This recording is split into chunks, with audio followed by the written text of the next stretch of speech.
Hola y bienvenido a esta sesión virtual. Estamos contentos de que hayas podido unirte el día de hoy. Antes de comenzar, hay algunas cosas que nos gustaría cubrir contigo. Primero que nada, puedes cambiar el tamaño de las ventanas de este webinar al tamaño que desees. Puedes maximizarlas, minimizarlas y arrastrar las ventanas a tu tamaño y posición favorita.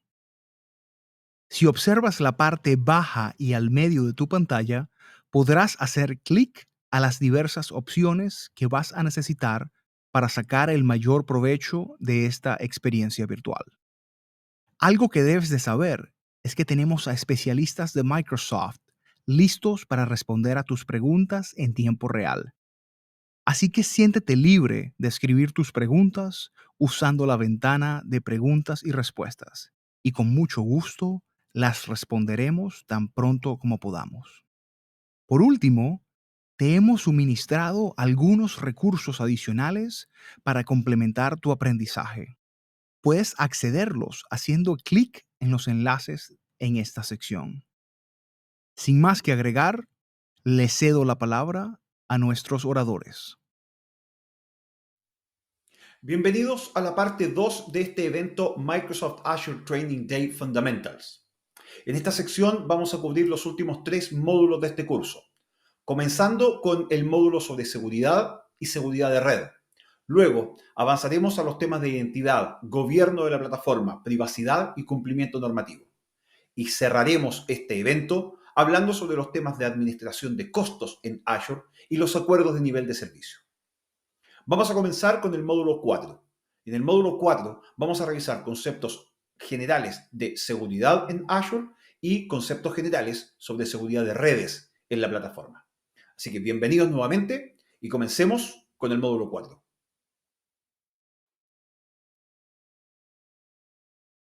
Bueno, y ahora vamos a comenzar el módulo 4. Y en este módulo vamos a conversar sobre seguridad, uno de mis temas favoritos.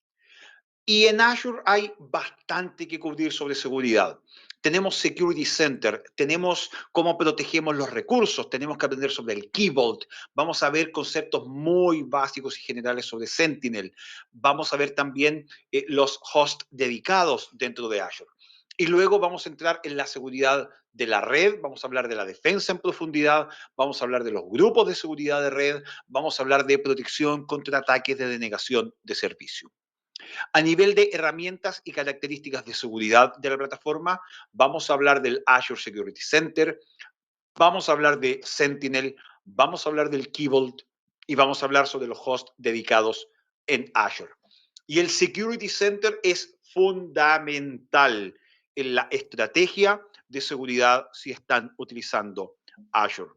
Porque el Security Center es un sistema de gestión de seguridad de la información y de la infraestructura que está completamente unificado y que permite obtener la posición de seguridad de su infraestructura tanto en la nube como on-premises. Y entrega además características de protección contra amenazas bastante avanzadas, incluso siendo capaz de responder a amenazas del tipo día cero, que ustedes saben son las más complicadas de responder. Y esto, como les comenté, tanto para cargas de trabajo, para workloads que estén 100% en la nube o que estén en Azure y otra nube, o en ambientes híbridos que tengan que ver con Azure y una infraestructura local. Lo que hace el Security Center es evaluar el entorno completo de sus recursos y comprender el estado de seguridad de cada uno de ellos y entender qué tan protegidos están. Pero además genera recomendaciones basadas en esas mediciones que realiza para prevenir amenazas y para crear alertas de seguridad. Y además funciona de manera muy rápida, porque está integrado de manera nativa a los recursos y se puede integrar de manera nativa a recursos que no estén en Azure para entregar protección y para el aprovisionamiento automático dentro de los servicios que voy a generar. Azure Security Center, además, está construido sobre las políticas de Azure, sobre Azure Policies, para poder configurar y supervisar estas directivas, estas políticas, de forma que se ejecuten en los grupos de administración correctos, entre suscripciones o incluso a nivel del tenant completo de Azure. Permite, como les comenté, generar estas alertas de seguridad y basado en alerta, respuesta automática o una alerta que permita que sean ustedes quienes decidan qué acciones ejecutar para estas alertas. ¿Ok? Y una de las cosas que a mí en lo personal me gusta bastante, porque ayuda a simplificar el entendimiento de la posición de seguridad, es un sistema de puntuación. ¿Ok? Donde, si ustedes ven ahí en pantalla, dice directiva y cumplimiento y una puntuación en general.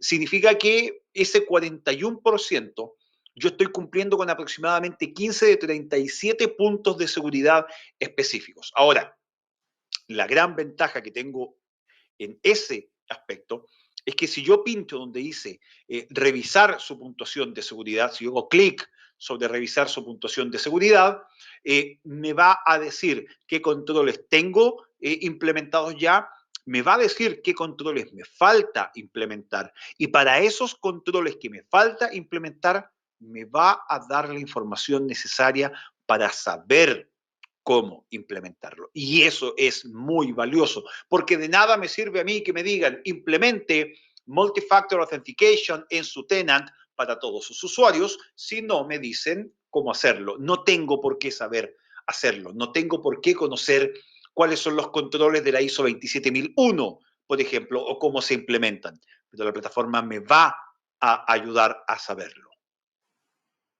Veámoslo en una demostración entonces. Vamos a abrir el Security Center, vamos a ver opciones de cumplimiento directivas, vamos a comprobar puntuación, vamos a hacer una alerta de seguridad y vamos a ver un poco a nivel de protección de recursos.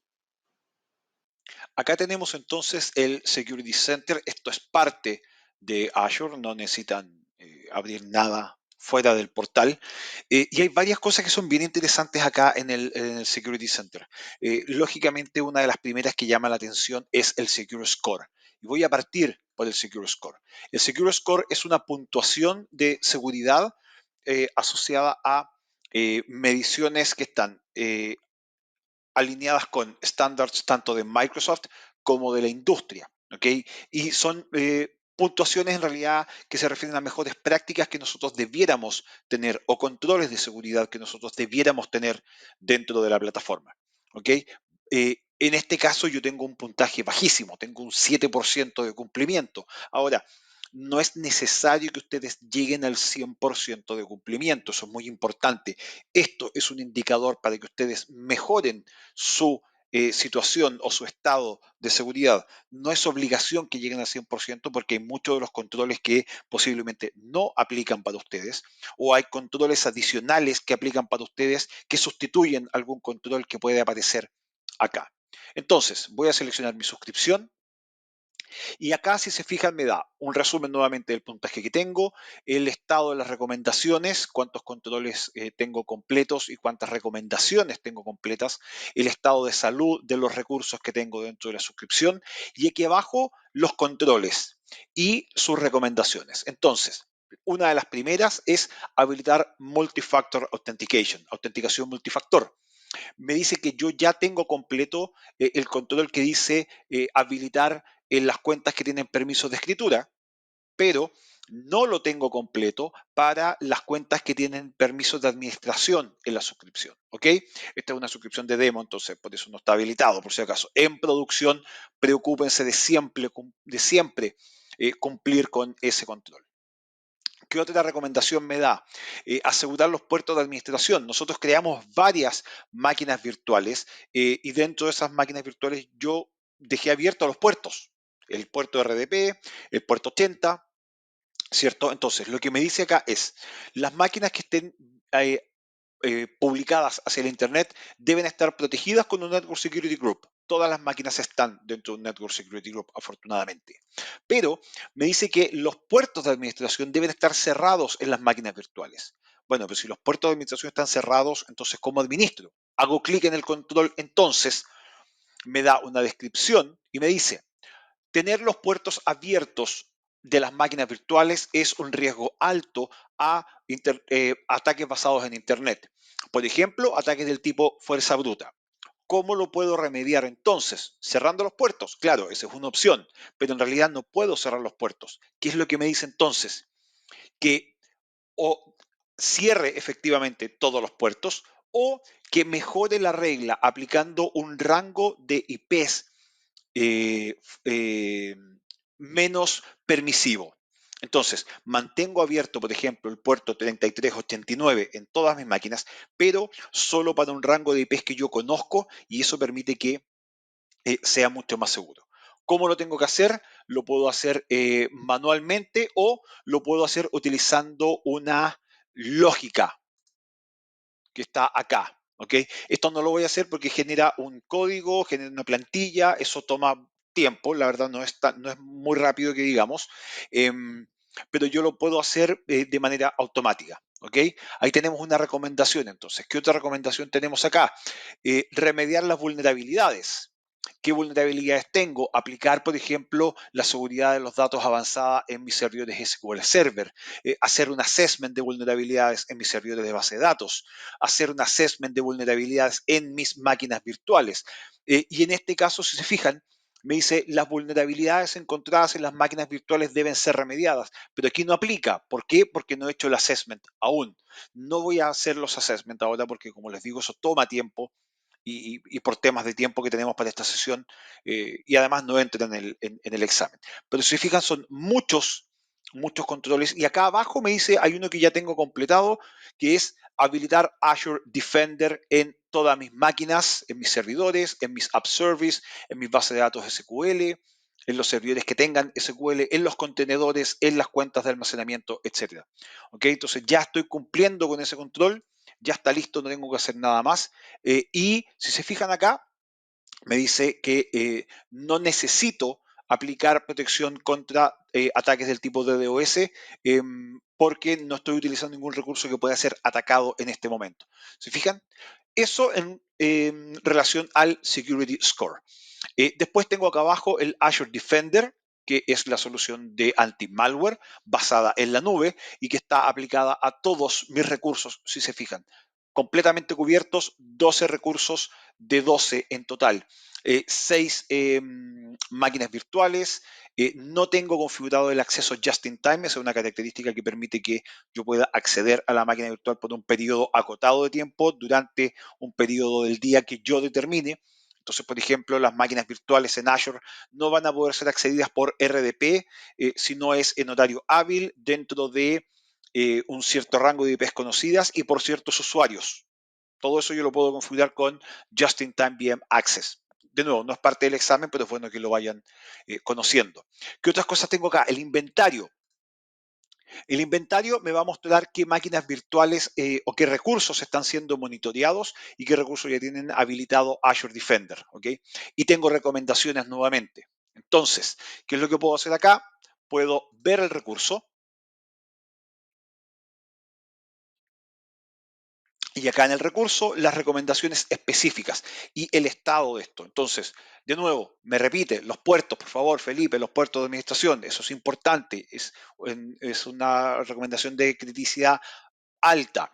El assessment de vulnerabilidades, restringir ciertos puertos dentro de los Network Security Groups que tengo también, instalar la solución de endpoint de anti-malware, no lo he hecho todavía porque de nuevo esta es una suscripción de prueba, ¿ok? Luego tengo el cumplimiento con ciertas regulaciones específicas.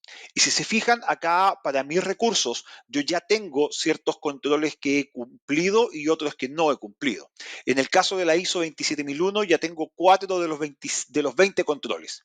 ¿Y cómo sé cuáles son esos controles? ¿Cómo sé cuáles ya cumplo y cuáles no cumplo? Bueno, voy acá abajo, selecciono la ISO 27001 y me dice para los recursos qué controles debo cumplir. Entonces me dice, la ISO 27001 está aplicada a nivel de la suscripción. ¿Por qué? Porque nosotros como Microsoft, nuestra infraestructura cumple por defecto con la ISO 27001. Ustedes tienen que hacer configuraciones adicionales para que sus recursos también cumplan. ¿Como cuáles? Por ejemplo, a nivel de control de acceso. ¿ok? Configurar el control A9.1 que dice específicamente el A9.1.2, el acceso a los servicios de red y a las redes. El cifrado de disco debe estar aplicado en las máquinas virtuales. No estoy cumpliendo, ¿ok? Y es severidad alta, ¿ok? ¿Cómo lo cumplo? De nuevo, selecciono el control y me dice, cifre sus discos de máquinas virtuales de Windows o Linux utilizando AD y me muestra cuáles son los recursos que no están cumpliendo. De nuevo, en este caso no hay ninguno, porque es una suscripción de prueba. ¿Ok? ¿Qué otro tipo de recursos debo o qué otro tipo de controles específicos debo cumplir? Cifrado, ¿y cómo lo voy a remediar? Esto solo se puede hacer mediante remediación manual, no se puede hacer de manera automática. ¿Y cómo lo hace? Siga las instrucciones de cifrado. Hago clic, me va a abrir una nueva ventana, me va a llevar al sitio docs.microsoft.com, donde está toda la documentación oficial de los productos y de la plataforma, y me va a mostrar acá el cómo hacerlo. ¿Qué significa hacerlo? ¿Cuáles son las máquinas virtuales y sistemas soportados? ¿Cuáles son los requerimientos a nivel de red, a nivel de políticas? ¿Cuáles son las claves de cifrado que utiliza? ¿Okay?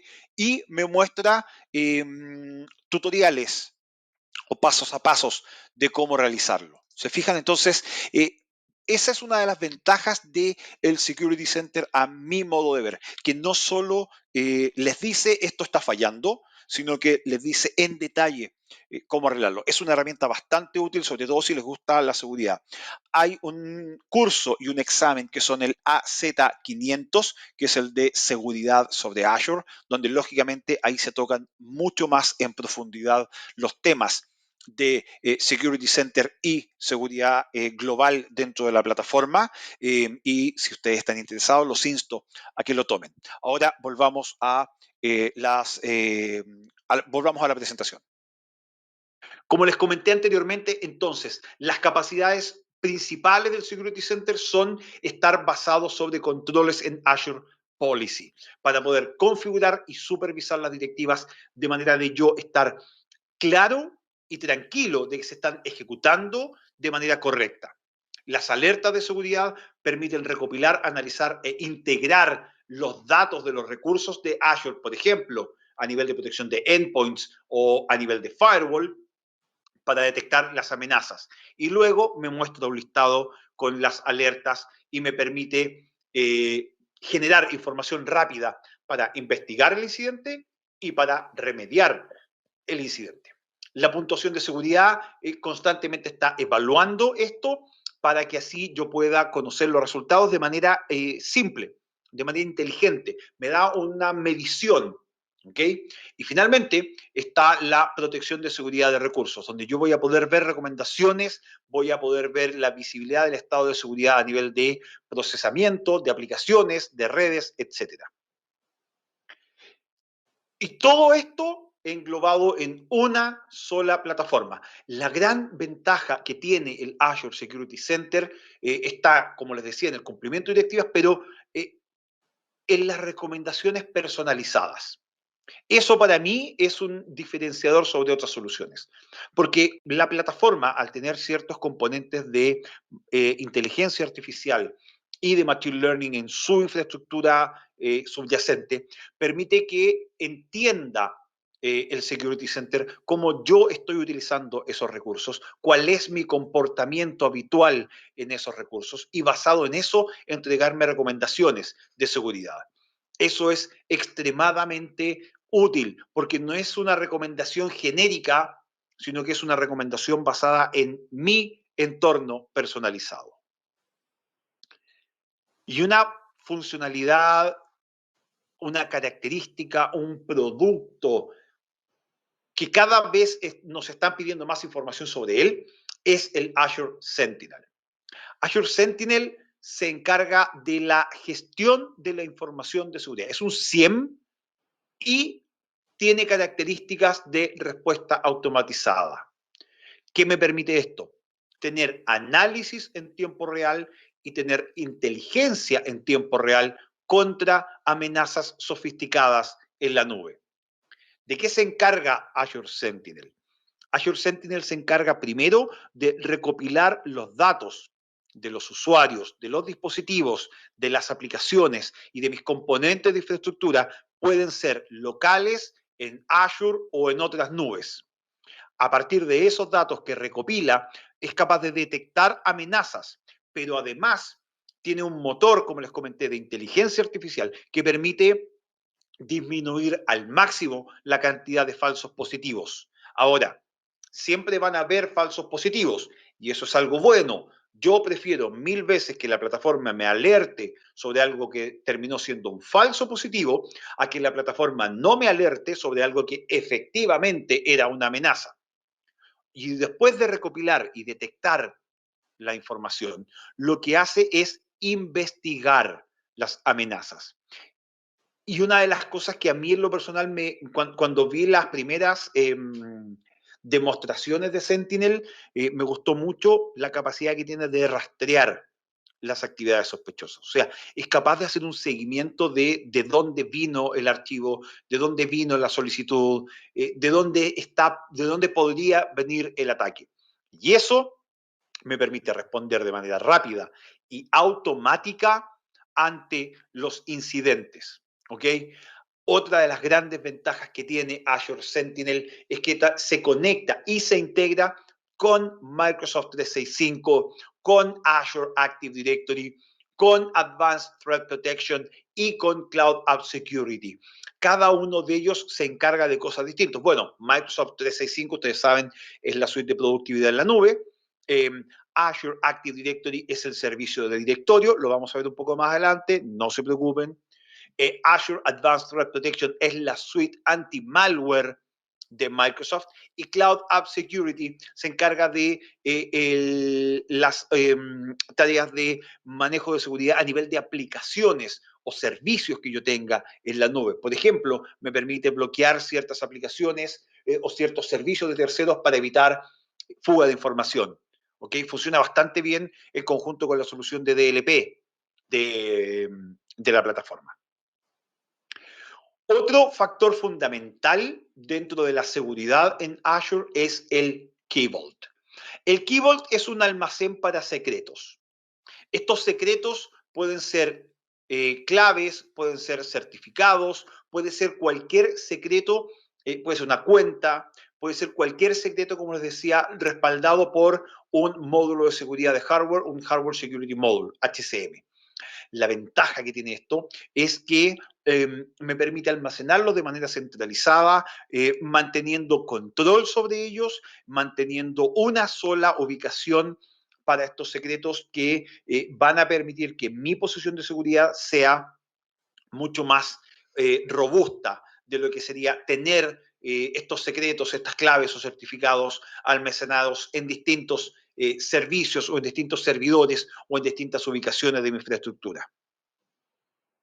En esta demostración vamos a ver entonces cómo funciona el Key Vault, vamos a crear un almacén de claves y vamos a almacenar un secreto a este almacén de claves en Azure. Entonces, para crear nuestro Key Vault, lo primero que vamos a hacer es buscar dónde están y vamos a agregar uno nuevo. Para agregar un nuevo, lo primero, nuevamente, revisar que sea la suscripción adecuada. Vamos a crear un nuevo grupo de recursos.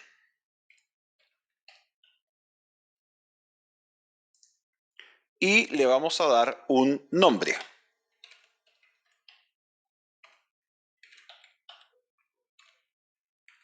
Y voy a mantener mi número de la suerte. Lo vamos a dejar en la zona del este. En la capa de facturación va a ser la estándar. Vamos a mantener todas las otras opciones completamente por defecto. Y ahora lo creamos tal como está.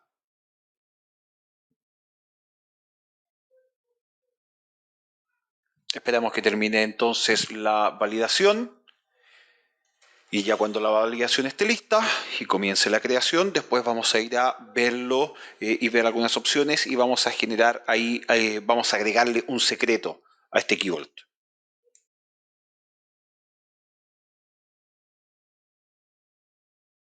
Está lista la validación, vamos a crearlo.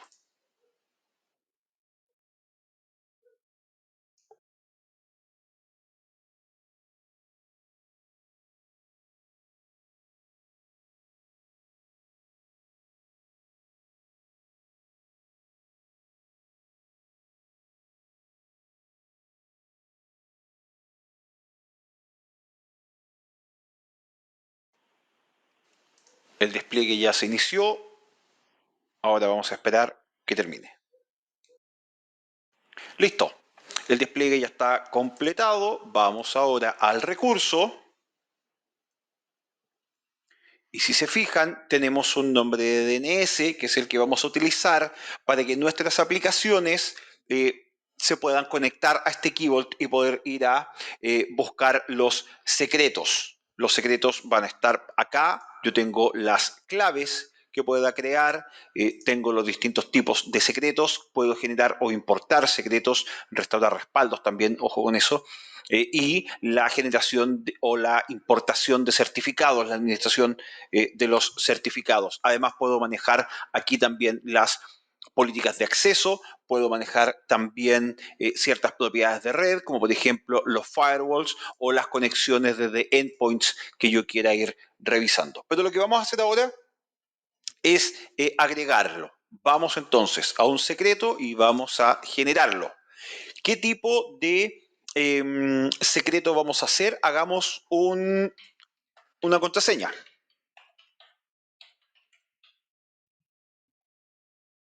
Y aquí en el valor vamos a entrar cualquier valor que tengamos disponible, que queramos ponerle, ¿cierto? Tipo de contenido lo vamos a dejar así, no va a tener una fecha de activación, no va a tener una fecha de expiración, pero sí va a estar habilitado. Y lo vamos a crear. Esto es bastante rápido. Listo. Ya está habilitado. ¿Ok? Entramos a él y, ojo, ahí está la versión que tiene, ¿ok? Y el identificador secreto. Este identificador secreto es el valor, la URL que voy a utilizar ahora con las aplicaciones para poder ver, para que puedan conectarse. Y si yo quiero ver la contraseña que creé, la puedo ver aquí. ¿Ok? Se dan cuenta, es bastante simple crear el uso de los Key Vault y crear, por ejemplo, en este caso, una contraseña para poder utilizarla posteriormente con mis aplicaciones. Y a nivel de los hosts dedicados en Azure son un servicio que les permite a ustedes arrendar servidores físicos que son capaces de alojar una o más máquinas virtuales y que están enfocados a una sola suscripción. Estos hosts dedicados son los mismos servidores físicos que se utilizan en los data centers de Azure, pero que en vez de compartir ustedes un host con muchos otros clientes para sus máquinas virtuales, este host es para ustedes. Ustedes pueden aprovisionar estos hosts dedicados dentro de una región, dentro de una zona de disponibilidad o dentro de un dominio de fallos, y así ustedes van a poder poner sus máquinas virtuales directamente en un host con la configuración que ustedes necesiten específicamente.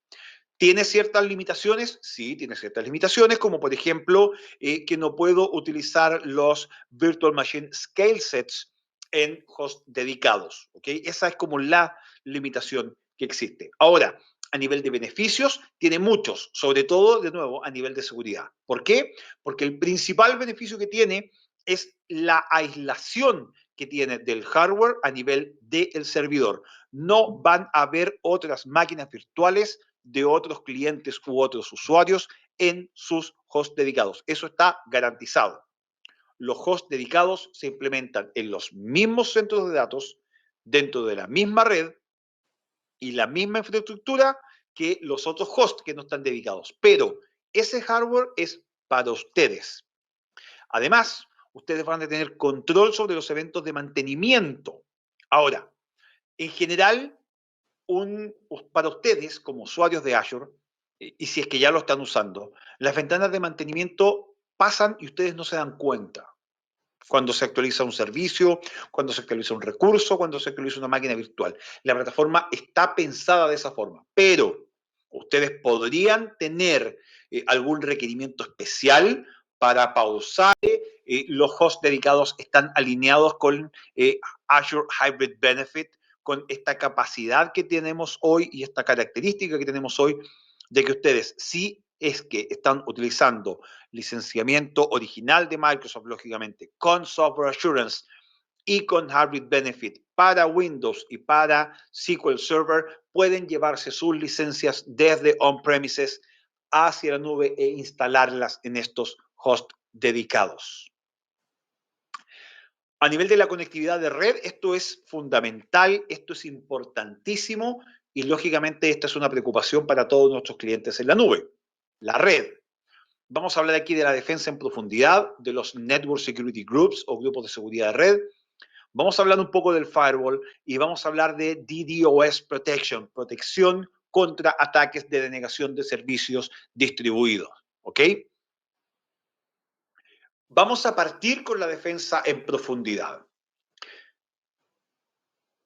¿Se acuerdan cuando les conté al principio, o cuando les mencioné en realidad al principio, que no importa cuántos millones de dólares ustedes gasten en tecnología de seguridad, en appliances, en firewalls, en implementar la ISO, en implementar controles de NIST, o en cumplir con GDPR, en tener puertas blindadas en su data center, en ponerle GPS a sus laptops? Bueno, todo eso da exactamente lo mismo si sus usuarios ponen como contraseña 1, 2, 3, 4. Entonces, la seguridad es un concepto global y nosotros en Microsoft la vemos como un concepto global. Eso significa defensa en profundidad. Es un enfoque por capas para la seguridad de los sistemas informáticos. ¿Cuál es la ventaja de esta defensa en profundidad o este enfoque por capas? En que tengo múltiples niveles de protección y cada capa está aislada de la capa siguiente por controles de seguridad. Partimos por la seguridad física. ¿Quién puede entrar o no a un data center? Entrar, ir a visitar un data center de Azure, un data center de Microsoft, es muchísimo más difícil que, no sé, ir a una cena donde puedan compartir con el presidente de Estados Unidos, el Papa y la reina de Inglaterra. Yo creo que eso es más fácil a que conozcan un data center de Azure. Hay que pasar por una serie de controles de identidad, validaciones de seguridad, etcétera, etcétera. Yo creo que si el mismo Satya Nadella llegara un día y se parara fuera de un data center de Azure y dijera quiero entrar a verlo, le dirían que no, a menos que esté en la lista de visitas autorizadas para ese día. ¿Ok? Y aunque esté en la lista de visitas autorizadas para ese día, si a Satya se le olvida su credencial o su documento de identidad, posiblemente tampoco va a poder entrar, aunque sea Satya. ¿Ok? Así de conscientes somos nosotros de la primera capa de seguridad. Después tenemos las capas de identidad, las capas de acceso a los recursos, la seguridad perimetral, la seguridad de la red, la seguridad de los componentes de procesamiento de la plataforma, la seguridad de las aplicaciones. Código seguro es fundamental en estos tiempos en que todo queremos hacerlo vía código. Y finalmente, la seguridad de los datos, cifrado at rest de los datos. En el caso de las bases de datos SQL, por ejemplo, utilizar Transparent Data Encryption, sistemas de enmascaramiento de datos. Bueno, como les decía, hay muchos controles, hay muchas formas de proteger cada una de estas capas. Y eso está orientado a el modelo de seguridad compartida. ¿Se acuerdan del modelo de responsabilidad compartida donde veíamos que parte de la solución a nivel de on-prem, infraestructura como servicio, plataforma como servicio o software como servicio, qué parte de cada modelo era de Microsoft o del proveedor de servicios y del cliente de ustedes? Bueno, con la seguridad es exactamente lo mismo. ¿Ok? Cuando ustedes migran sus datos desde un data center propio o desde un data center on-premises, donde ustedes tienen el control completo, a la nube, la responsabilidad de la seguridad cambia. En un ambiente local, como pueden ver en la presentación, toda la responsabilidad es de ustedes, es del cliente. Cuando van a infraestructura como servicio, la responsabilidad de la seguridad del data center, de la red física y de los hosts físicos es de Microsoft. Pero la seguridad del sistema operativo, si se fijan, desde ahí hacia arriba es de ustedes. Los controles de red son de ustedes. La seguridad de las aplicaciones, el código seguro es de ustedes. La infraestructura de identidad y directorios, Azure Active Directory, es responsabilidad de ustedes. Nosotros se les entregamos las cuentas, pero ustedes las administran. La administración de cuentas y accesos es de ustedes. Los endpoints son responsabilidad de ustedes. Nosotros no podemos decirles qué antivirus usar, pero deben usar.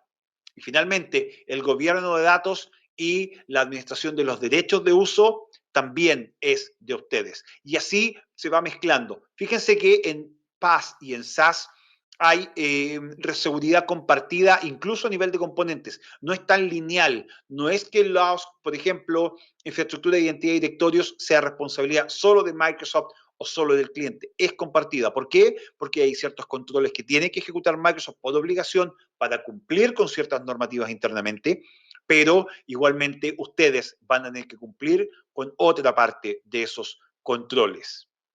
Y una de las mejores formas de controlar, por ejemplo, la seguridad a nivel de la red, son los Network Security Groups. Los Network Security Groups se encargan de filtrar el tráfico hacia y desde los recursos de Azure en las redes virtuales.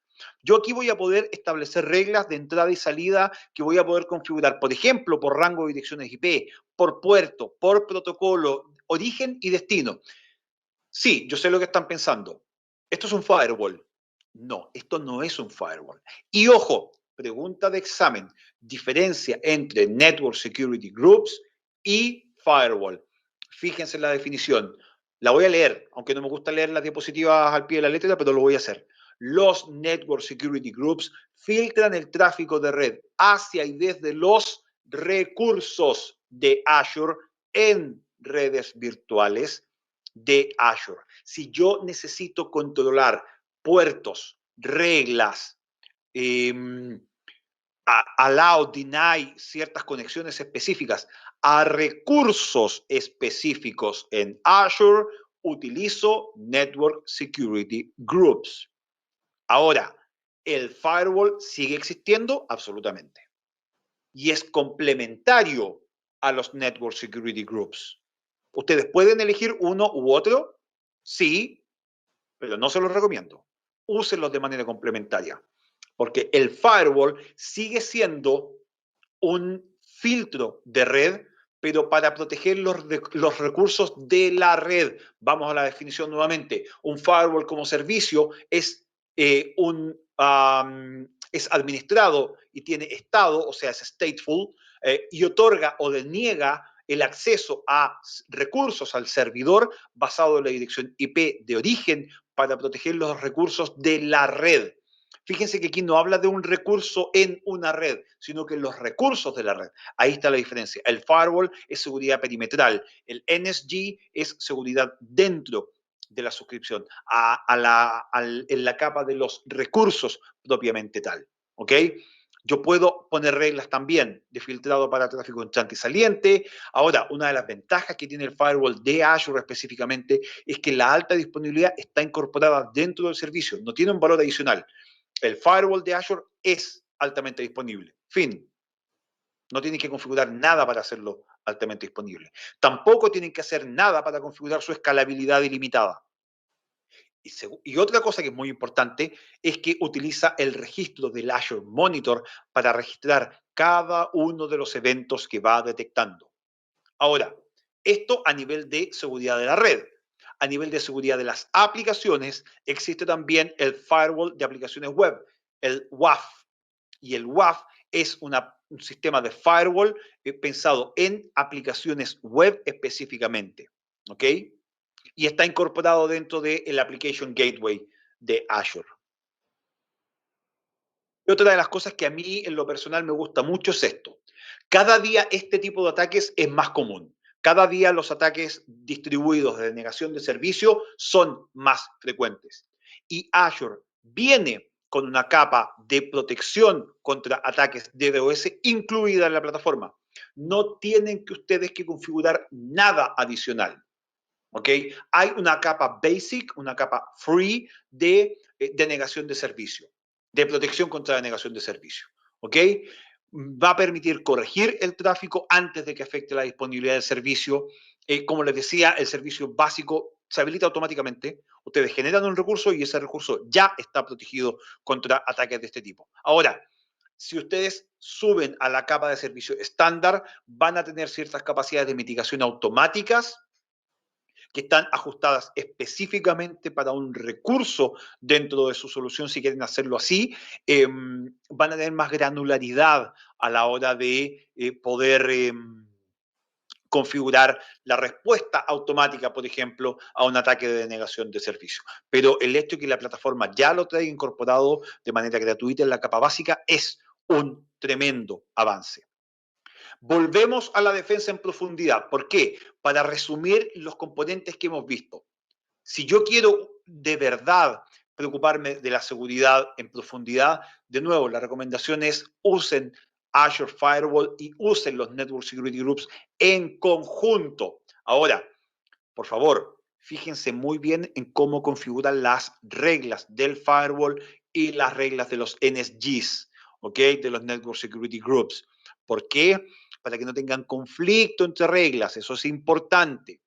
Bueno, después tenemos la capa perimetral. ¿Cómo protejo la capa perimetral? Utilizando nuevamente el Azure Firewall y Azure DDoS Protection. De nuevo, son complementarios, no son excluyentes.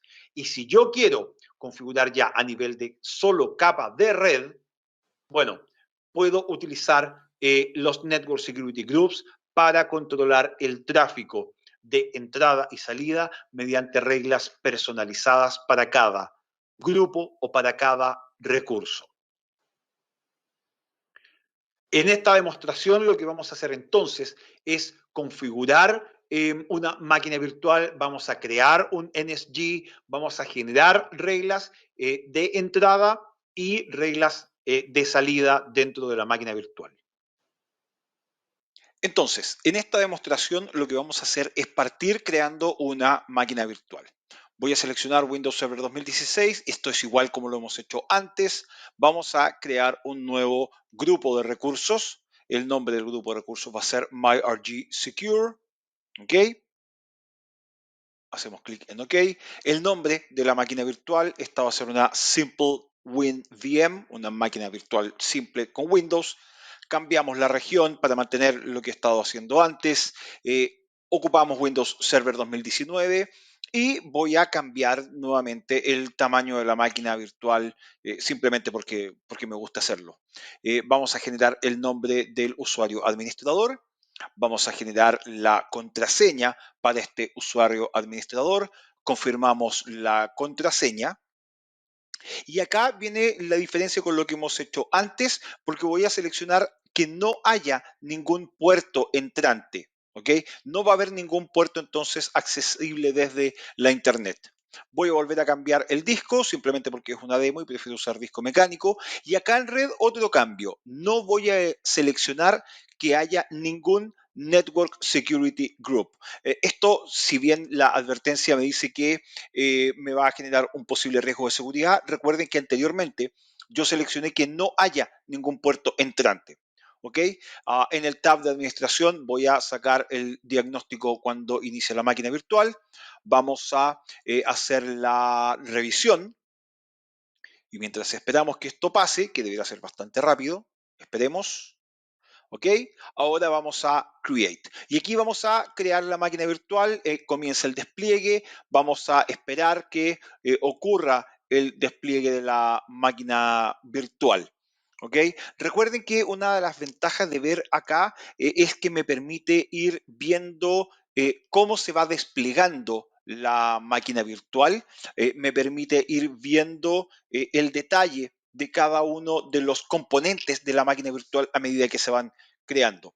Entonces, ahí ya se creó la dirección IP pública, ya se está creando la VNet asociada a este grupo de recursos y máquina virtual, ya están creados los componentes de red, ahora está creando la máquina virtual propiamente tal. ¿Ok?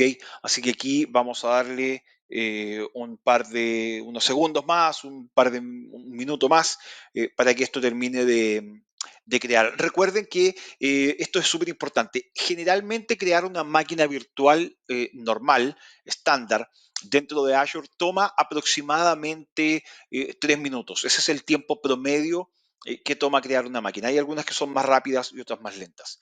Está listo el despliegue, ¿ok? Por lo tanto, ahora vamos a ir a revisar el recurso.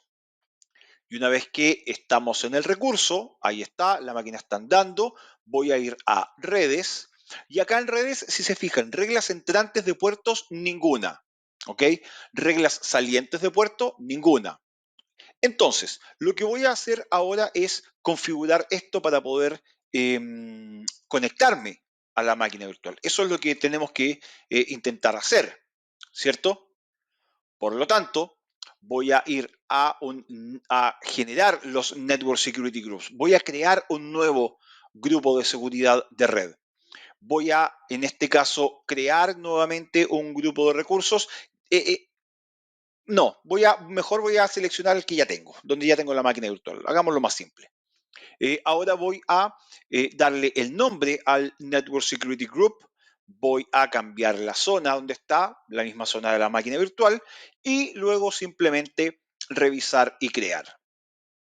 Vamos a ver que la revisión pase, que todos los parámetros estén bien validados, y una vez que la validación pasa, entonces vamos a crearlo. Esto es bastante más rápido que el despliegue de una máquina virtual, lógicamente. ¿Ok? Sin embargo, aquí como hay reglas que se tienen que crear, que son reglas de acceso de red, también toma ahí unos cuantos segundos, podría tomar ahí un minuto, por ejemplo, en crearlo. Importante que no es necesario que esto lo hagan siempre, pero sí es importante que lo hagan. No es obligatorio, pero sí es importante que lo hagan para poder administrar de buena forma la seguridad de sus recursos. Entonces, ahora volvamos al dashboard, volvamos a la máquina virtual y lo que voy a hacer es, no, antes de volver a la máquina virtual, lo que voy a hacer es ir al Security Group. Se me estaba olvidando un paso, configurar el Security Group. Si se fijan, acá es donde yo voy a configurar ahora las interfaces de red. Tengo que asociar la interfaz de red con este Network Security Group. Y si se fijan ahí, seleccionó automáticamente la tarjeta de red virtual que está dentro de este mismo grupo de recursos. Por eso es que preferí, en vez de crear un nuevo grupo de recursos, simplemente utilizar el ya existente dentro de la máquina. Ahí está la dirección IP pública, está la dirección IP privada. Ahora sí, voy a ir a la máquina y voy a tratar de conectarme utilizando RDP. ¿Ok? Vamos a descargar el archivo de RDP, le vamos a decir conectar. Vamos a esperar que me pida la sesión.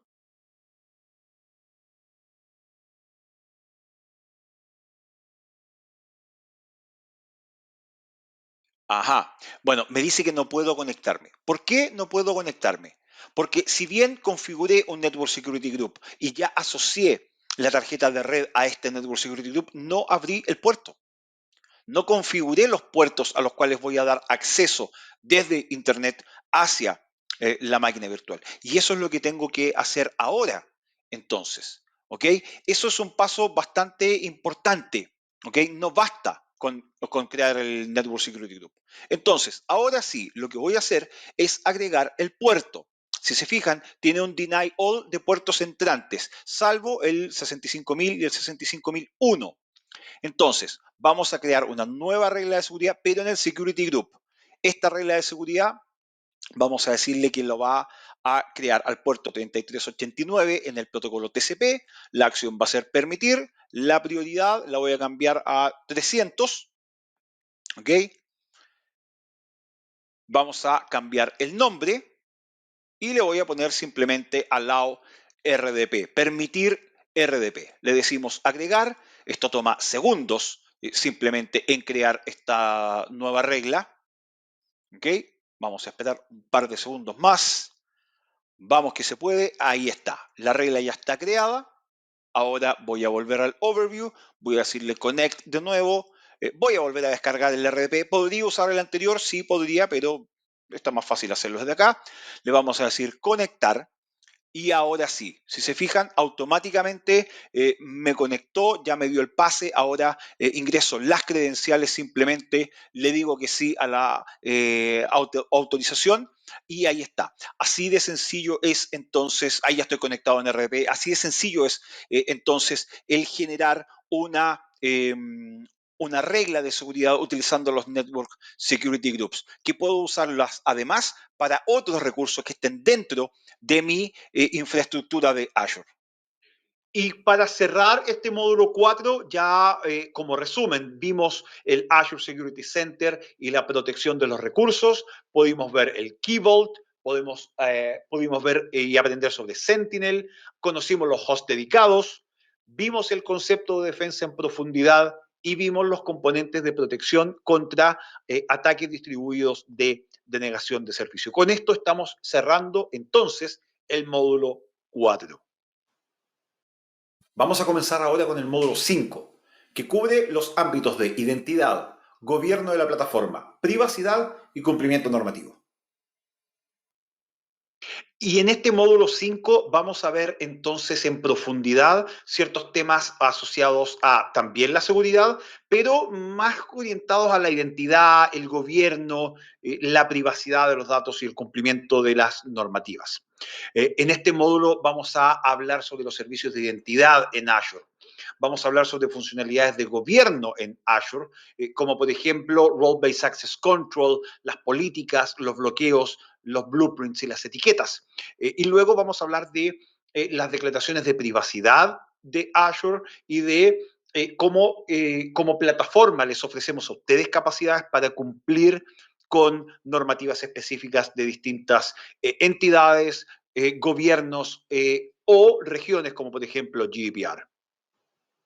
A nivel de los servicios principales de identidad en Azure, vamos a hablar de Active Directory, lógicamente. Vamos a hablar de Multi-Factor Authentication y vamos a hablar de Single Sign-On.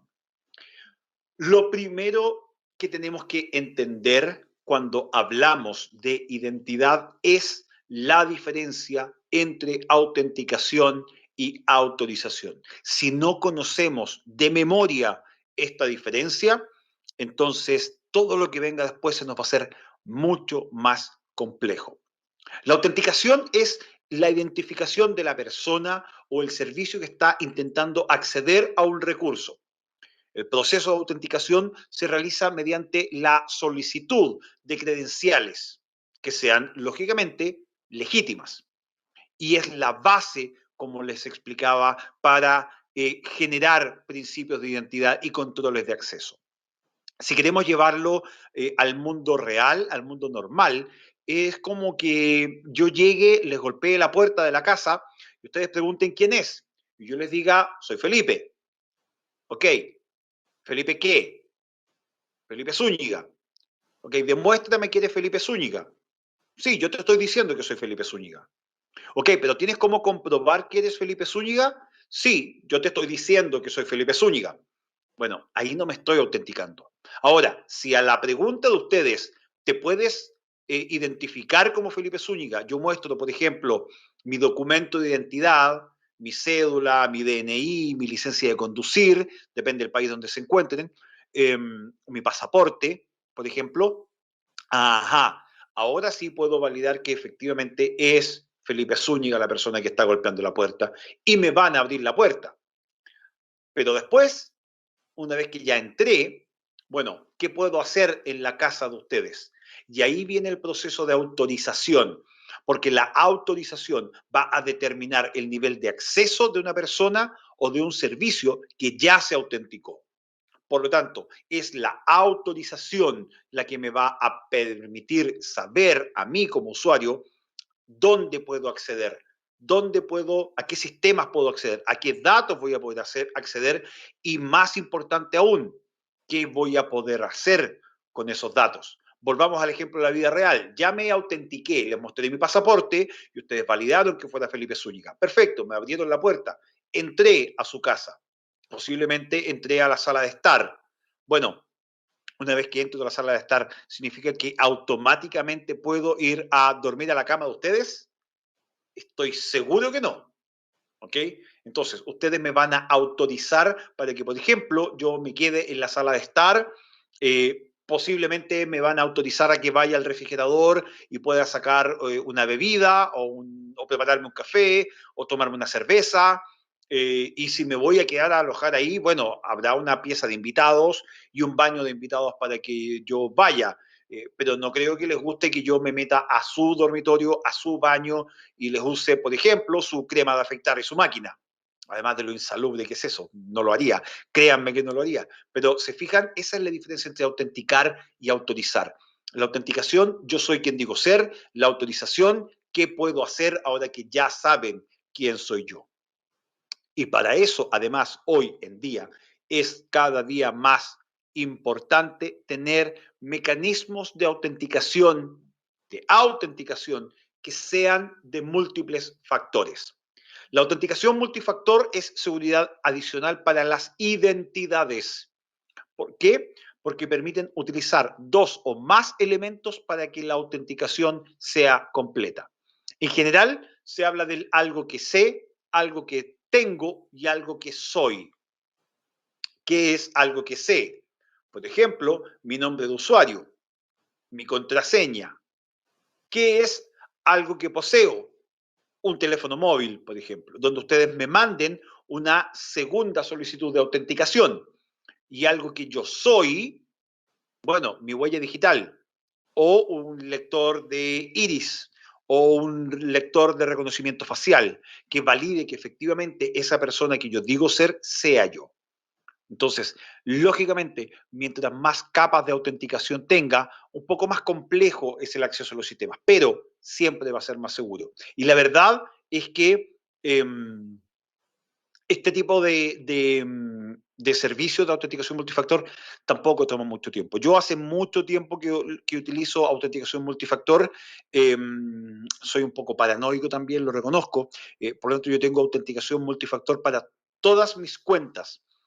Mi Twitter, mi Instagram, lógicamente las cuentas de correo corporativas, eh, eh, mi cuenta de correo Hotmail, LinkedIn, todo tiene autenticación multifactor en mi caso. Utilizo gestores de contraseña, utilizo contraseñas que no son fáciles de recordar.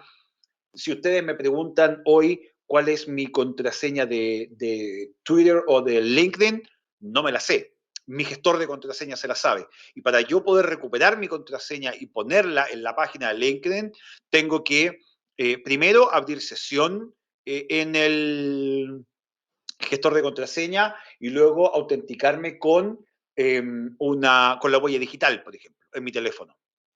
O con o con un token, un one-time password que me llega al dispositivo móvil si es que no estoy, si es que no estoy utilizando la huella digital. ¿Se fijan? Entonces eso es bastante, y no toma tanto tiempo, son un par de segundos más.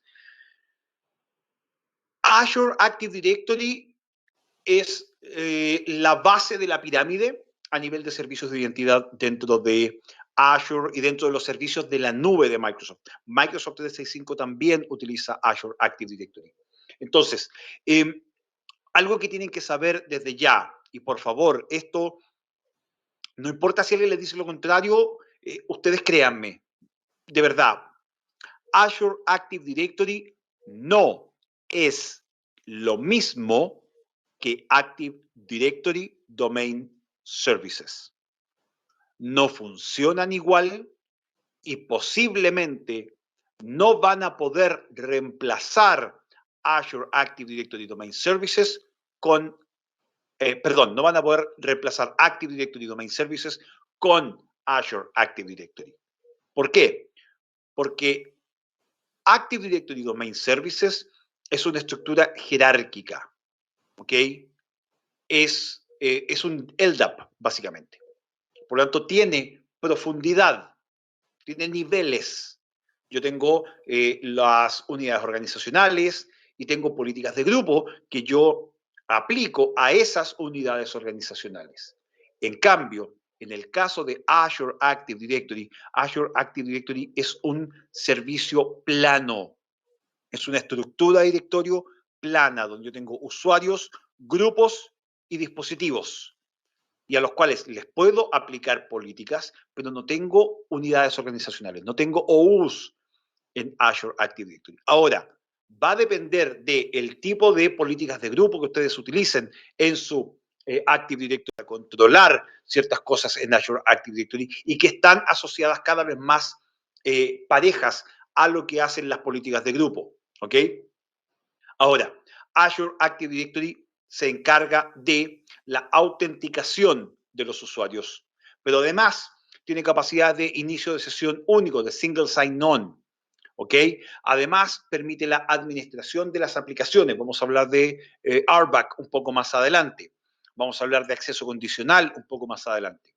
Tiene características tanto de B2B, business to business, como de B2C, business to customer. Y además me permite administrar los dispositivos de los usuarios, de nuevo, en conjunto con las políticas que tenga en Intune. Y una de las funcionalidades a nivel de administración de la identidad y del acceso que a mí me gusta mucho y que yo en mi vida como consultor utilizaba bastante y le recomendaba a mis clientes de la época que lo utilizaran, es Conditional Access, acceso condicional. Este acceso condicional lo utiliza Azure Active Directory para reunir señales, tomar decisiones y aplicar directivas. ¿Qué significa esto? Que basado en quién es el usuario que está pidiendo permiso para acceder a un recurso o a un servicio dentro de la nube, Conditional Access revisa en Active Directory si ese usuario es quien dice ser primero o si pertenece a un grupo que tenga permiso para acceder al recurso y va a tomar una decisión. Y esa decisión puede ser permitirle el acceso directo a las aplicaciones o a los datos o los recursos. Puede pedirle que valide su autenticación mediante Multi-Factor Authentication y luego que se valide apropiadamente va a darle acceso o simplemente va a bloquear el acceso. Pero además de hacerlo basado en la identidad o en la pertenencia a un grupo de algún usuario, lo puede hacer por dispositivo. Por ejemplo, si mi dispositivo es un iPhone, yo tengo enrolado un iPhone con mi organización, con mi empresa, y un día aparece una solicitud de Felipe Zúñiga tratando de acceder a un recurso de Microsoft desde un dispositivo con Android. Si ese dispositivo no está enrolado apropiadamente, yo no puedo validar que ese sea mi dispositivo, o el usuario de ese dispositivo no puede validar que sea yo, no lo van a dejar pasar. Lo mismo pasa con la ubicación de la dirección IP. Y aquí entra, por ejemplo, un concepto que ustedes quizás conocen, que es el Impossible Travel. Yo estoy basado en Chile, yo vivo en Chile. Estamos en tiempos de COVID. Por lo tanto, no hay ninguna posibilidad de que yo hoy mismo viaje a posiblemente Inglaterra, voy a decir. Bueno, si yo estoy en Chile, basado en Chile, y en el sistema está identificado que yo estoy basado en Chile, ¿por qué hay una solicitud de acceso de mi computador 10 minutos después de mi último login desde Inglaterra? Además, no hay forma en tiempos de COVID o tiempos de no COVID de llegar a Inglaterra en 10 minutos. Desde Chile a Inglaterra jamás me voy a demorar 10 minutos. Y si alguna vez se inventa la posibilidad de llegar de Chile a Inglaterra en 10 minutos, créanme que lo primero que voy a hacer no va a ser tratar de ingresar algún recurso de Microsoft, sino que va a ser ver la posibilidad de comprar un ticket para ir a un partido de la Premier League, porque me encanta el fútbol. Lo mismo pasa con las aplicaciones, lo mismo pasa con otras condiciones que yo puedo poner, ¿ok? Esto permite detectar riesgos en tiempo real. De nuevo, si yo me estoy logueando de un dispositivo que no es el mío, si yo, comillas, me estoy logueando desde un dispositivo que no es el mío, si yo, comillas, me estoy logueando desde una ubicación geográfica que no es la normal, si yo, comillas, me estoy logueando desde una aplicación que no es una aplicación que es normalmente, el sistema automáticamente bloquea el acceso. Esa es la ventaja de Conditional Access. Veamos cómo funciona. Veamos cómo funciona la administración de acceso utilizando Role-Based Access Control para la creación y asignación de roles y para el registro de actividad y la eliminación de un rol. Entonces, ¿qué es lo que vamos a hacer? Aquí vamos a asignar un rol, ¿cierto?, a un usuario. Para eso, lo primero que vamos a hacer es crear un grupo de recursos nuevo. Le vamos a llamar mi grupo de recursos RBAC, lo vamos a dejar en la zona este, revisar y crear. Esto es bastante rápido, crear un grupo de recursos sin nada es bastante rápido. ¿Ok? Vamos a darle un par de segundos para que refresque y lo veamos ya en la lista para poder utilizarlo.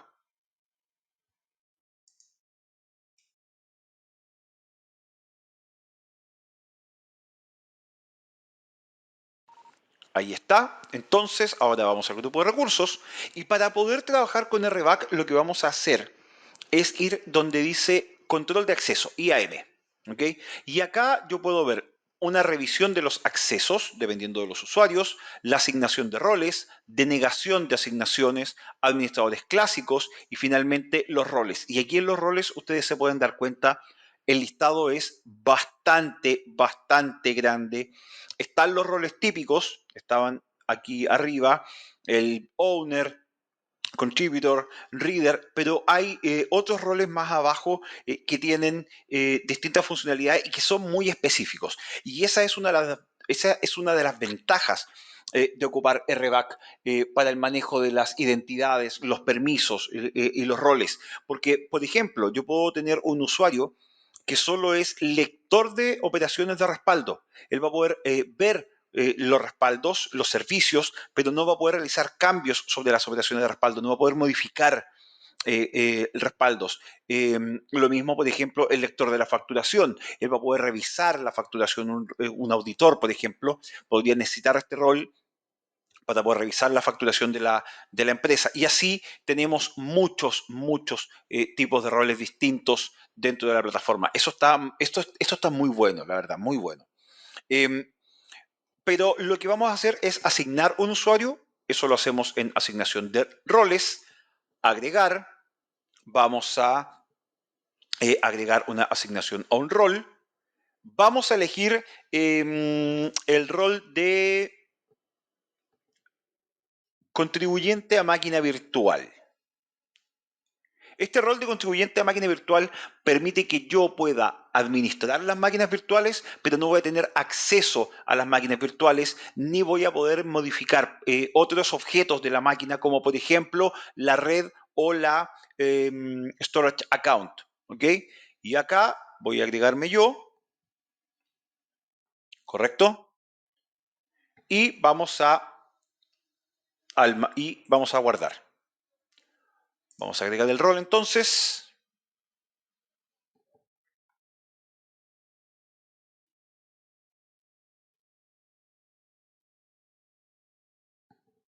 Y listo. Así de fácil. Se fijan, lo único que tengo que saber es el usuario y tratar de entender qué es lo que hace cada rol.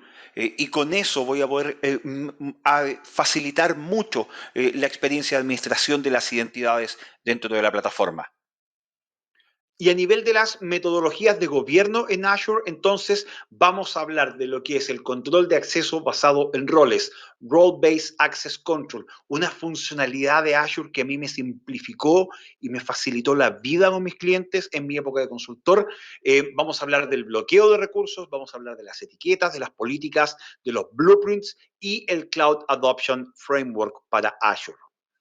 Role-Based Access Control o control de acceso basado en roles es definitivamente eh, muy útil. Y ojo, es gratis. Está incluido en todas las suscripciones de Azure. No necesitan pagar adicional por RBAC. La ventaja que tiene RBAC es que me permite una administración de acceso granular. O sea, yo puedo controlar el acceso a los recursos a nivel de los usuarios, de las aplicaciones, de los grupos de recursos y darles autorización para que accedan a la suscripción, al grupo de recursos o a un recurso específico con un conjunto de permisos particular. Por ejemplo, y este ejemplo creo que es bastante útil para entenderlo. Un desarrollador puede tener permisos de administración sobre las bases de datos de desarrollo, pero un desarrollador no necesita y no debiera tener permiso de administrador sobre las bases de datos de producción. Yo puedo administrar los permisos así de granularmente utilizando Role-Based Access Control. Es más, puede que algún usuario necesite ser administrador de un conjunto de máquinas virtuales, pero no de todas las máquinas virtuales de la organización. Un consultor externo, por ejemplo.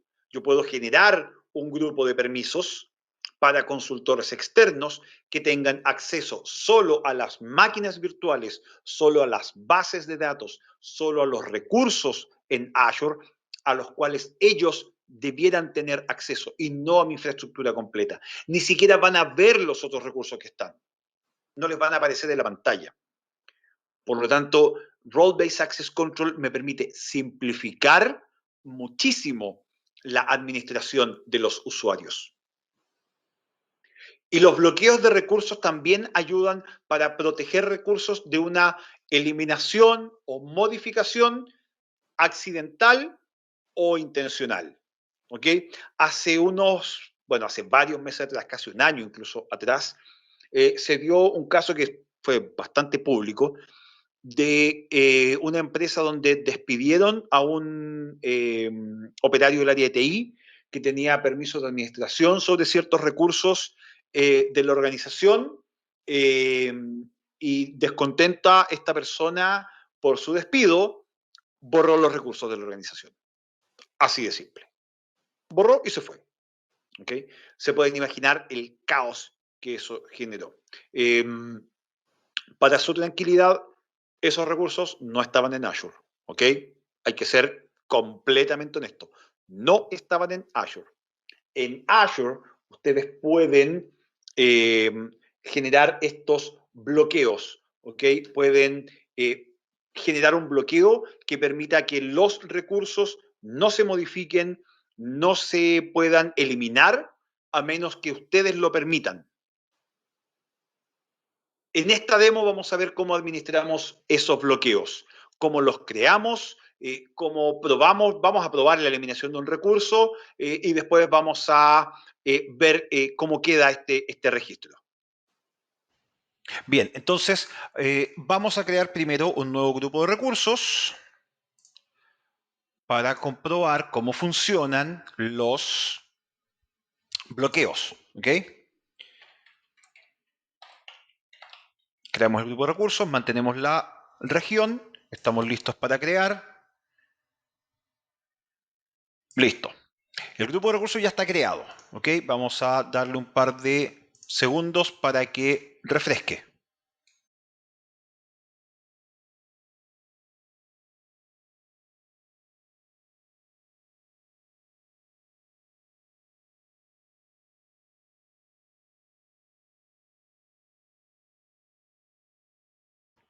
Bien, ya está el grupo de recursos listo. Vamos al grupo entonces. Y lo que vamos a hacer es poner un bloqueo. ¿Ok? Los bloqueos los ponemos aquí, donde dice logs, en configuración logs. Vamos a agregar un bloqueo. ¿Ok? Le vamos a dar un nombre y el tipo de bloqueo. Y el tipo de bloqueo que yo voy a utilizar en este caso es el de eliminación. ¿Ok? ¿Ok? El bloqueo ya está listo. Y ahora lo que voy a intentar hacer, lógicamente, es eliminar este grupo de recursos. Para eliminar este grupo de recursos, lo que tengo que hacer es validar que efectivamente es el grupo que quiero eliminar. El nombre está validado. Vamos a guardar. No funciona. ¿Ok? Sale efectivamente el mensaje que tenía que salir de que el grupo no se puede eliminar. Ahí ya probamos tratar de eliminar el grupo de recursos. Ahora intentemos crear un recurso y eliminar algo que tengamos dentro de este grupo de recursos. Vamos a generar un storage account. Dentro de la suscripción lo vamos a hacer en el grupo de recursos que está protegido.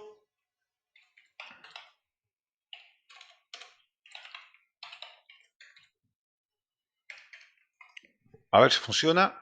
Sí, perfecto. La zona este. Vamos a mantener todo el resto por defecto, salvo acá. Vamos a dejarlo en en redundancia solo local. De nuevo, esto es una demo, entonces no necesito tener mayores configuraciones a nivel de seguridad o de redundancia, protección de los datos. Iniciamos el despliegue y vamos a darle un par de segundos para que esto esté listo.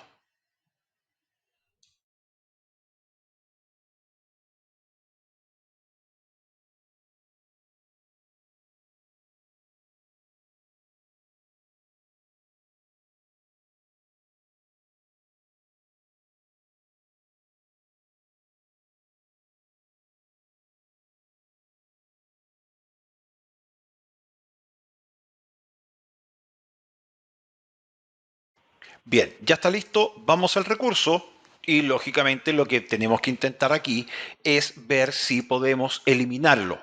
No se puede eliminar. ¿Se fijan? ¿Por qué? El mensaje dice no se puede eliminar porque este recurso o un padre tiene un bloqueo a nivel de eliminación. Debo remover los bloqueos antes de poder eliminar recursos. Esto es muy importante. Se fijan que yo solo tuve que configurar el bloqueo de eliminación a nivel del grupo de recursos y automáticamente cualquier recurso que yo vaya generando dentro de ese grupo se va a proteger automáticamente. Ojo con eso porque eso les puede simplificar mucho la vida a la hora de tener que ir generando recursos que son de alta criticidad y que ustedes quieren evitar que por algún error se puedan eliminar. Pero eliminemos ahora. ¿Ok? Vamos a buscar el grupo de recursos que está aquí y vamos a quitarle el bloqueo ahora. ¿Ok? Vamos a eliminar este bloqueo. Ya está. Y ahora veamos si podemos eliminar, pero no voy a eliminar el grupo de recursos completo. Quiero probar solo si puedo eliminar la storage account. ¿Ok?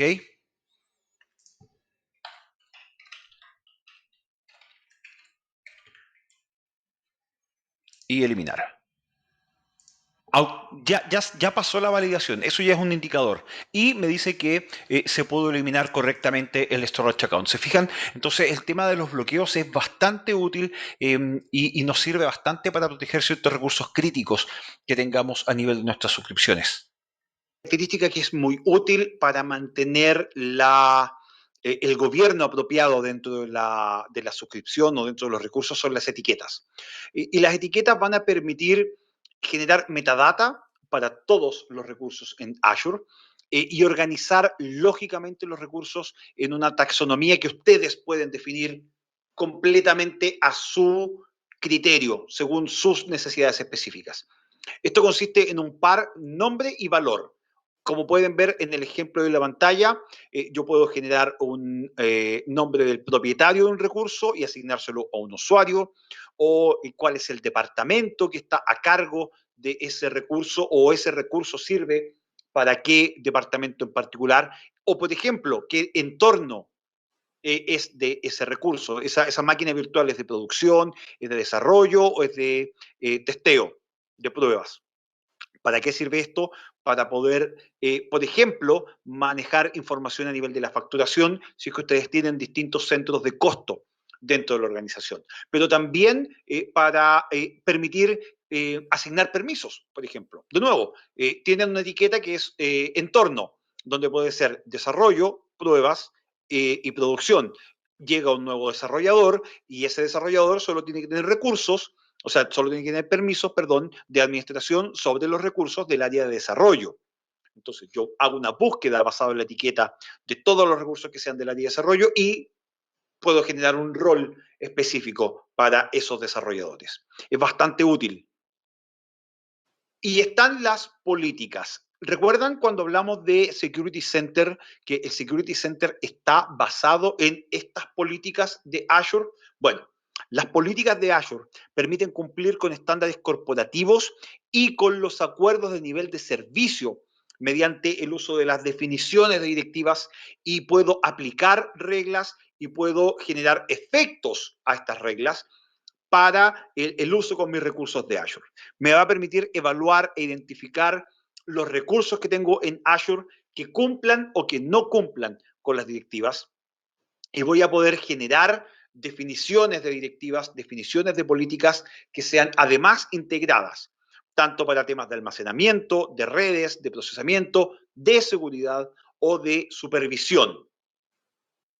Los Azure Blueprints, o los planos, si queremos traducirlo de manera textual al español, permiten a los equipos de desarrollo construir y poner en marcha rápidamente entornos de trabajo.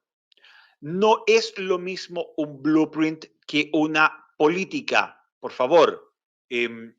Suelen confundirse, pero no son lo mismo. La ventaja que tienen los blueprints es que son un conjunto de componentes que yo voy a mantener en una especie de plantilla, si quieres. Son mucho más similares a una plantilla que a una política, en realidad. La diferencia es que dentro de un blueprint yo puedo tener la plantilla de Resource Manager, el archivo JSON, pero además yo voy a incorporar en este blueprint los roles, las directivas y los grupos de recursos específicos. Entonces, esto es muy útil para las áreas de desarrollo específicamente, para que levanten un entorno de desarrollo de manera rápida y ese entorno de desarrollo va a generar los recursos, ejemplo más simple, las máquinas virtuales de un cierto tipo en una cierta ubicación, con ciertas características de hardware específicos, con ciertos roles de usuarios ya asignados con permiso para esas máquinas virtuales, con políticas que pueden restringir el dónde y quién crea la máquina virtual y asociadas a grupos de recursos específicos. ¿Ok? El Cloud Adoption Framework es un enfoque que tiene Microsoft para la adopción de la nube. Y en general, este Cloud Adoption Framework, el CAF, son un conjunto de procedimientos que recopilamos no solamente internamente en Microsoft, sino que vienen de recomendaciones que nos han hecho los partners, los mismos empleados de Microsoft y ustedes mismos como clientes, que de pronto nos dicen, Microsoft, sería bueno generar esto en esta parte de la plataforma. Bueno, esos comentarios, aunque no lo crean ustedes, nosotros los tomamos en cuenta, los revisamos, los validamos. Y si tenemos el mismo comentario de muchos clientes o de muchos socios, de muchos empleados, y nos damos cuenta en realidad que podría ser eh, una buena práctica en general, la vamos a incorporar acá. El CAF tiene herramientas, tiene instrucciones, tanto a nivel de las estrategias como a nivel de los resultados esperados de una implementación de recursos en Azure. A nivel de la privacidad, el cumplimiento y los estándares de protección de los datos, aquí hay mucho de lo que hablar, pero el tiempo no es tanto. Así que de nuevo, vamos a cubrir bastante en poca profundidad. ¿Cuáles son nuestros principios a nivel de seguridad, privacidad y cumplimiento? ¿Qué es nuestra declaración de privacidad y por qué es tan importante? ¿Por qué como Microsoft la tomamos tan en serio? ¿Cuáles son las condiciones de los servicios en línea? ¿Y cuál es la enmienda de protección de datos o la Data Protection Amendment? ¿Qué es el centro de confianza, el Trust Center de Microsoft? ¿Dónde pueden encontrar ustedes la documentación de Azure que demuestra el cumplimiento que tenemos como plataforma de distintas regulaciones a nivel del mundo? Finalmente, vamos a mencionar cuáles son las regiones soberanas de Azure, tanto para lo que es Azure Government del gobierno de Estados Unidos y lo que es Azure China.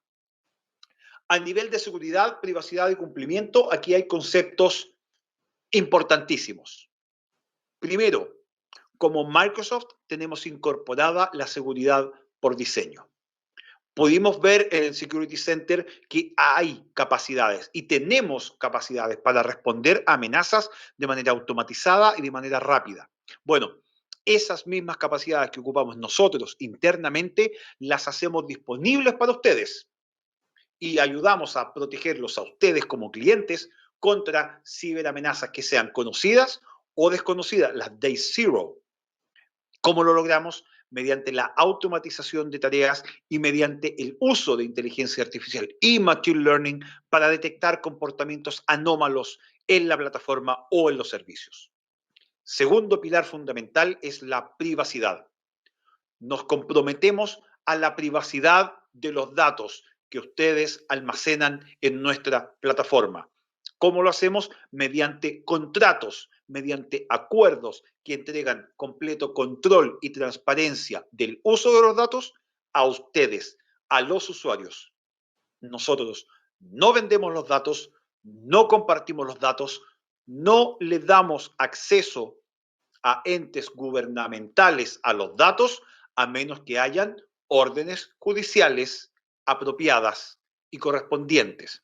Esa es una pregunta que nos hacen siempre. Y a nivel de cumplimiento, nos preocupamos de respetar todas las leyes y todas las regulaciones locales, entregando una cobertura integral a nivel de las distintas regulaciones que hay en el mundo. Si ustedes deben cumplir con GDPR, tenemos las herramientas. Como plataforma, cumplimos, pero les entregamos a ustedes las herramientas para que sus productos, sus servicios también. Tienen que cumplir con la legislación de privacidad de los datos en Brasil, en Uruguay, en Colombia, en el estado de California. Están esas regulaciones incorporadas a nuestros servicios y las hacemos públicas para que ustedes también las puedan utilizar. A nivel de términos y requisitos de cumplimiento, Microsoft es el proveedor de servicio en la nube que más regulaciones cumple hoy en el mercado, incluyendo certificaciones como la ISO 27018, lógicamente la ISO 27001, pero además cumplimos con estándares y normativas de nivel global. Aquí hay solo algunas. El NIST es una de las más importantes. CJIS, que es el Servicio de Información Criminal de la Justicia de Estados Unidos. Esta HIPAA, extremadamente importante porque mediante HIPAA se regula la información de salud de los ciudadanos de Estados Unidos. Lógicamente está GDPR dentro de nuestro catálogo. Más adelante les voy a mostrar cómo podemos ver y dónde podemos ver específicamente cada una de estas regulaciones. La declaración de privacidad de Microsoft es una demostración de lo serio que nos tomamos la transparencia y la honestidad de cómo manejamos sus datos. En esta declaración de privacidad nosotros explicamos qué datos vamos a procesar, cómo los vamos a procesar y para qué se utilizan los datos que procesamos. Es muy importante que ustedes se tomen el tiempo de leer esto. Yo sé que a nadie le gusta leer términos de contratos ni declaraciones de privacidad y que cuando generamos un servicio o bajamos una aplicación al teléfono, nos aparece el acuerdo de confidencialidad o el acuerdo de servicio, le hacemos scroll lo más rápido posible, le ponemos siguiente, creamos el usuario y vamos a usar la plataforma. Bueno, eso puede que sea aceptable, yo no, yo leo los términos del servicio. No todos, pero leo algunos. Pero cuando son mis datos, bueno, puedo ser a lo mejor un poco más flexible. Pero cuando hablamos de datos de la empresa, es importante que nos tomemos el tiempo de comparar a los proveedores y de entender dónde están los límites del procesamiento de los datos y dónde están los límites a nivel de la privacidad de los datos y cómo cada proveedor los maneja, los procesa y cómo los utiliza. A nivel de las condiciones de los servicios en línea y la protección de los datos, las condiciones de los servicios es una licencia que básicamente va a definir los términos y las condiciones mediante los cuales ustedes van a poder utilizar las licencias, los productos y los servicios de Microsoft, tanto on-premises como en la nube. Y el acceso de protección de datos establece las obligaciones tanto de Microsoft como de ustedes con respecto a el procesamiento y la seguridad de los datos, tanto de los clientes como los datos personales de ustedes en nuestros servicios en línea. Y esto es fundamental, el Trust Center.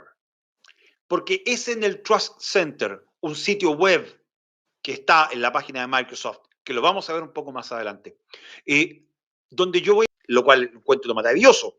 Bueno, ¿cómo busco información sobre los servicios de Microsoft? las políticas, el cumplimiento normativo para cada uno de esos roles. Bueno, en el Trust Center está.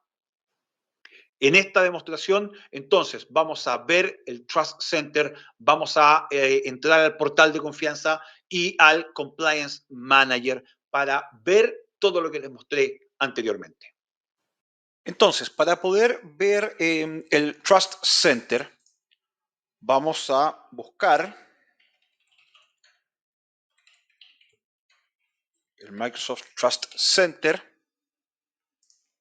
Y aquí en el Microsoft Trust Center vamos a encontrar mucha información sobre temas de seguridad, de privacidad, cumplimiento, productos y servicios, documentación. Lo que me interesa mostrarles por ahora es la oferta de Microsoft a nivel de cumplimiento. Básicamente, cuáles son todas las reglamentaciones, las regulaciones, las leyes, los estándares con que cumple la plataforma, simplemente por el hecho de ustedes estar usándola. Por el lado de Microsoft, ustedes ya cumplen con esto. Por el lado de su proveedor de servicios, ustedes ya cumplen. Hay acciones adicionales que lógicamente ustedes tienen que tomar para poder cumplir 100% con la norma. Pero vamos a una de las más comunes hoy en día, la ISO 27001. Y si se fijan, aquí en el portal, estamos ahora en el portal de Microsoft Docs, donde está toda la documentación de los distintos productos y servicios que Microsoft ofrece, pero dentro de este portal hay ciertos ítems específicos referidos, por ejemplo, aquí a la ISO 27001, que es un resumen de la ISO, cuál es la relación entre Microsoft y la ISO, y aquí ya entramos a los servicios que Microsoft tiene dentro del ámbito de la ISO 27001, certificados de auditoría, reportes, certificados de cumplimiento, las mediciones y reportes que constantemente se hacen sobre la plataforma a nivel de cómo Microsoft está cumpliendo con la ISO 27001, algunas preguntas frecuentes, si Microsoft, por ejemplo, ejecuta pruebas anuales de fallo de infraestructura, el uso del Compliance Score para poder revisar cuál es el riesgo que cada uno de nosotros tenemos dentro de la plataforma. Ahora, a nivel de documentación de cumplimiento, como les dije anteriormente, Microsoft tiene la oferta de cumplimiento normativo más grande del mercado de los proveedores de servicios en la nube hoy. Por lo tanto, no importa si ustedes tienen que cumplir con una normativa que sea global, no importa si tienen que cumplir con una normativa de un gobierno específico o de una industria, de una vertical de industria específica, como por ejemplo puede ser salud o finanzas, o si es una regulación regional, como puede ser GDPR, bueno, van a poder hacerlo utilizando la nube de Microsoft. A nivel de las regiones soberanas de Azure, hay ciertas condiciones que tienen ciertas regiones de Azure. Hay ciertas regiones de Azure que son US Government Only. Significa que solo ciertos organismos del gobierno federal de los Estados Unidos pueden utilizar esas regiones. Aquí hay un punto bastante importante, porque, y es una pregunta que nos hacen comúnmente. Bueno, ¿y qué pasa si una empresa gigante del rubro de las bebidas gaseosas quisiera aprovechar las capacidades de seguridad adicional que tienen las regiones de Azure Government en Estados Unidos? ¿Puede hacerlo? ¿Puede pagar algún precio especial a Microsoft para almacenar sus datos en estas regiones? No. ¿Y qué pasa si es el gobierno de otro país, que también es gobierno? Por lo tanto, podría querer utilizar los servicios de Azure en la región soberana de gobierno de Estados Unidos. Tampoco. Las regiones de Azure Government para Estados Unidos son de uso exclusivo para ellos. Son instancias completamente separadas, son regiones separadas, son data centers separados, son todo separado. Están físicamente aisladas de otras regiones. ¿Para qué? Para que no haya confusión. Y si ustedes creen que los security clearance o las autorizaciones de seguridad para entrar a un data center normal de Microsoft, un data center público, si queremos decirlo de alguna forma, de Microsoft, son exigentes, bueno, para entrar a estas son aún más exigentes. Otro ejemplo de una región soberana de Azure es Azure China. Microsoft es el primer proveedor extranjero de servicios en la nube que puede operar dentro de China, cumpliendo con todas las regulaciones gubernamentales. ¿Cómo se hace esto? Mediante la operación y la administración de los data centers de Microsoft en China por la empresa 21 Vianet. Todos los datos que se utilizan, se procesan y se almacenan en Azure, en la región de Azure China, están almacenados dentro de esa región para asegurar el cumplimiento con las estrictas regulaciones que tiene el gobierno chino para el manejo de la información. Para cerrar el módulo, hagamos una revisión ya de lo que cubrimos. Como se dan cuenta, cubrimos bastante. Vimos los servicios de identidad, vimos la diferencia entre autenticación y autorización, Azure Active Directory con todos sus componentes adicionales, MFA, Single Sign-On, Conditional Access, funcionalidades de gobierno, policies, Role-Based Asset Control, etiquetas, el CAF, conceptos de cumplimiento normativo, la privacidad, las distintas declaraciones y contratos que tiene Microsoft con sus clientes para proteger tanto su identidad como sus datos. Y finalmente vimos las regiones soberanas de Azure. Y con esto estamos terminando el módulo 5. Y con esto estamos cerrando el módulo 5. Vimos conceptos de identidad, de gobierno de la plataforma, de privacidad y de cumplimiento normativo. Vamos a un receso, 10 minutos más, respiremos, descansemos y luego vamos a volver con el último módulo de este curso. Nos vemos en 10 minutos.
Bienvenidos de vuelta al receso. Ahora comenzaremos el módulo 6, el último módulo de este curso, donde vamos a revisar temas de administración de costos de la plataforma y soporte dentro de Azure. Y en el módulo 6 vamos a conversar sobre precios y soporte técnico de la plataforma. Y vamos a conversar específicamente sobre gestión de costos de la plataforma y luego sobre los acuerdos de nivel de servicio y el ciclo de vida dentro de lo que es Azure. A nivel de planificación y gestión de costos, vamos a hablar de qué factores pueden afectar los costos de la plataforma, cuáles son los factores que pueden ayudarnos a reducir los costos, que yo sé que es algo que le interesa a todo el mundo. Vamos a describir las funcionalidades y el uso de la calculadora de precios y la calculadora del costo total de propiedad o el TCO Calculator. Y finalmente, las funcionalidades y el uso del Azure Cost Management Tool. Cuando hablamos de factores que afectan los costos, hay que tener mucho cuidado y tenemos que entenderlos bastante bien, porque hay 6 factores principales que afectan a los costos dentro de Azure. El primero es el tipo de recursos. Cada recurso tiene un valor dentro de Azure. Cada tipo de máquina virtual tiene un valor dentro de Azure. Y no necesariamente los valores van a ser los mismos para todas las máquinas virtuales, aunque sean del mismo tipo. Por lo tanto, tenemos que tener la capacidad de entender y calcular, estimar de manera correcta cuál es el tipo de recurso específico que necesito en ese momento específico. Ahora, como les comentaba al principio del curso en el módulo 1, una de las principales ventajas que tiene la nube es la agilidad. Por lo tanto, si yo sobredimensiono o subdimensiono un recurso, voy a poder modificarlo en el momento en que yo quiera. Pero de todas formas, ¿para qué voy a estar sobredimensionando si puedo partir ajustado a mi presupuesto y mis necesidades? El segundo factor son el servicio o los servicios. Los servicios están referidos en este caso a las tasas de uso, a los periodos de facturación que pueden ser distintos completamente entre los tipos de clientes que existen en Azure. Y en general se habla de tres tipos de clientes de pago en Azure. Están los clientes de tipo Enterprise, que son aquellos clientes que tienen un Enterprise Agreement o un contrato corporativo con Microsoft, que tienen acceso a cierta planilla de precios y que tienen acceso a cierta modalidad de contrato específico. En general, los contratos del tipo Enterprise Agreement están asociados a un compromiso por parte de la organización de consumir una cierta cantidad de recursos durante un periodo específico de tiempo.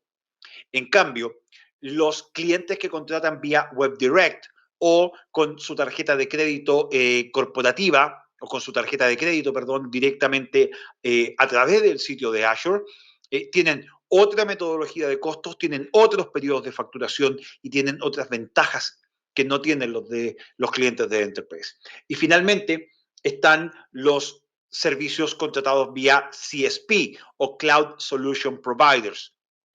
Los CSP son partners de Microsoft que les permiten a ustedes facturar los servicios de Microsoft en su moneda local.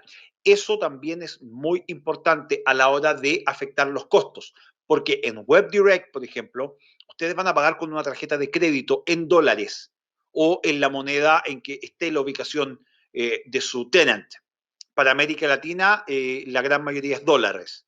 En cambio, en CSP, no importa el país de Latinoamérica donde ustedes estén, la facturación va a ser en su moneda local, incluyendo los impuestos locales. Y eso también es importante, porque en el caso de Chile, por ejemplo, si yo contrato vía WebDirect con mi tarjeta de crédito, estoy pagando un impuesto, pero ese impuesto no es reconocido 100% por las autoridades tributarias de Chile. En cambio, si yo lo hago a través de un partner de CSP acá en Chile, esa facturación en moneda local con una factura nacional, sí la puedo agregar dentro de mi contabilidad para el ente tributario acá en Chile y obtener ciertos beneficios o declararlos como impuestos efectivamente del país. Tercer factor importante es la ubicación. Ya conversamos de que Azure tiene la mayor cantidad de regiones y presencia global de todos los proveedores en la nube. Ahora, eso también significa que los recursos pueden variar su costo según la ubicación, según la región en la cual se encuentren. Y aquí quiero hacer una mención especial para ejemplificar esto, específicamente para el caso de Latinoamérica. Pruébenla, hagan estimaciones, muevan perillas, prueben con un tipo de máquina versus otro, vean con un tipo de storage versus otro. Monitoreen el uso y sigan las recomendaciones del Azure Advisor. De verdad que Azure Advisor no es una herramienta que solo les va a servir para recomendar que aumenten recursos, también para disminuir costos. Utilicen los límites de gastos, sobre todo en las suscripciones o grupos de recursos que estén asociadas a las áreas de desarrollo y testeo, porque en general esas áreas no necesitan un presupuesto ilimitado. Utilicen además las reservas de máquinas o de recursos dentro de Azure y utilicen el Azure Hybrid Benefit si es posible. Elijan las ubicaciones y regiones de bajo costo si es posible. De nuevo, latencia, menos latencia en Brasil, menos costo en Estados Unidos. Tienen que ser capaces de hacer ese balanceo al momento de la decisión. Manténganse al día. Yo sé que los correos que llegan de Microsoft o de los proveedores en general no los leemos, pero en los correos que mandamos de Microsoft, de Azure, vienen recomendaciones de ofertas, vienen anuncios de promociones o de capacidades de productos que están en alguna vista previa, en algún preview o en un beta y que les pueden servir para ahorrar ciertos costos. Y finalmente, usen las etiquetas. Si tienen varios centros de costos internamente,